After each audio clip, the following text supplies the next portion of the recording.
Tapi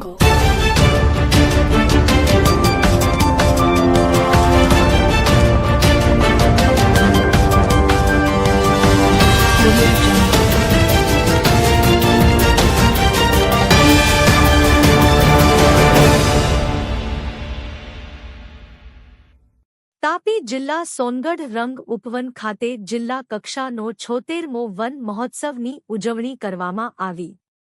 agro forestry યોજના હેઠળ રાજ્યમાં કુલ 35,000 હેક્ટરમાં ખેડૂતો થકી વાવેતરની કામગીરી કરવામાં આવશે.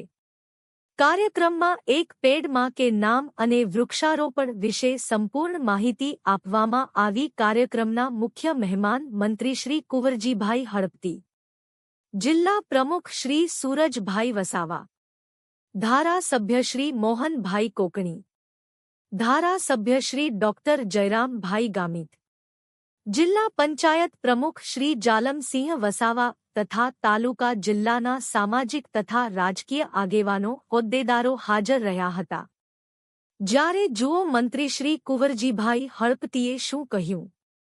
જી સર, આજ રોજ વન મહોત્સવની ઉજવણીના ભાગરૂપે શું સંદેશો આપશો?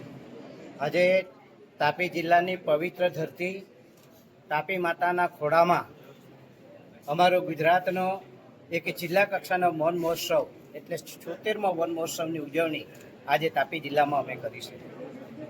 સમગ્ર તાપી જિલ્લાની અંદર 3 થી 4 જેટલા અભિયાનો વૃક્ષ વાવો અને એના માટેનું એક અભિયાન ચલાવ્યું છે. તેના ભાગરૂપે અમે વૃક્ષારોપણ કર્યું છે અને સાથે સાથે દેશના વડાપ્રધાન નરેન્દ્રભાઈ મોદી સાહેબની જે ડ્રીમ છે એક પેડ માં કે નામ, એને પણ અમે આગળ ધપાવીને ઘર દીઠ તમામ લોકો એક વૃક્ષની વાવણી કરે અને વાવણી કરીને એને જતન કરે અને મોટું કરે એ દિશામાં અમે આજે અહીંથી સંદેશો આપ્યો છે.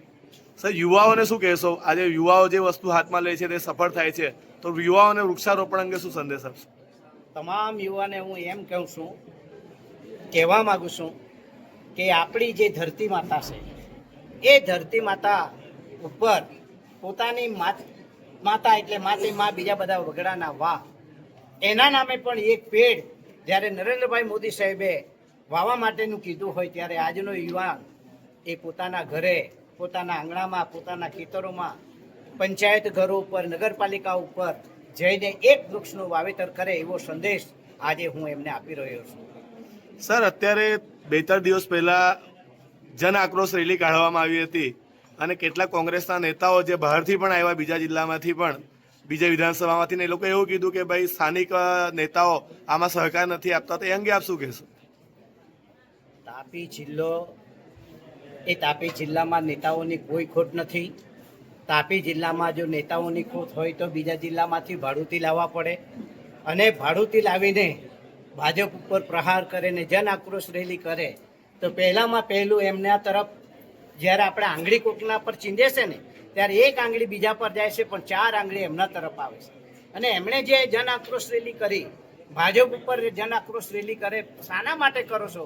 તમારી સરકાર હતી ત્યારે તમે મેડિકલ કીટ માત્ર ને માત્ર 25,000 આપતા હતા. તમે ગેસના ચૂલા તમારા માનીતા નેતાઓને તમારી ચિઠ્ઠીથી આપવામાં આવતા હતા અને આદિવાસી જે ખરા અર્થમાં લાભાર્થી હોય એને લાભ નહોતો મળતો. ત્યારે આજે હું કહેવા માંગુ છું, અમારા દેશના વડાપ્રધાન નરેન્દ્રભાઈ મોદી સાહેબ અને ગુજરાતના મુદ્દ અને મક્કમ સ્વભાવના મુખ્યમંત્રી ભૂપેન્દ્રભાઈ પટેલે આજે મેડિકલ જે કીટ આપવામાં આવે છે એમાં 10 લાખ રૂપિયાની સહાય આયુષ્યમાન ભારત કાર્ડમાં આપવામાં આવે છે. કોઈ નાની સૂની વાત નથી. અને આદિવાસીઓને માટે ગુજરાત સરકારે 30,000 કરોડનું બજેટ બનાવ્યું છે. એમની સરકારમાં માત્ર સમગ્ર ગુજરાતનું બજેટ 365 કરોડ હતું. આજે આદિવાસીનું બજેટ માત્ર 30,000 કરોડ. તમે વિચાર તો કરો. સર, સ્થાનિક ચૂંટણીઓ આવી રહી છે અને એના કારણે કોંગ્રેસ માહોલ બનાવી રહ્યો એવું આપને લાગે છે?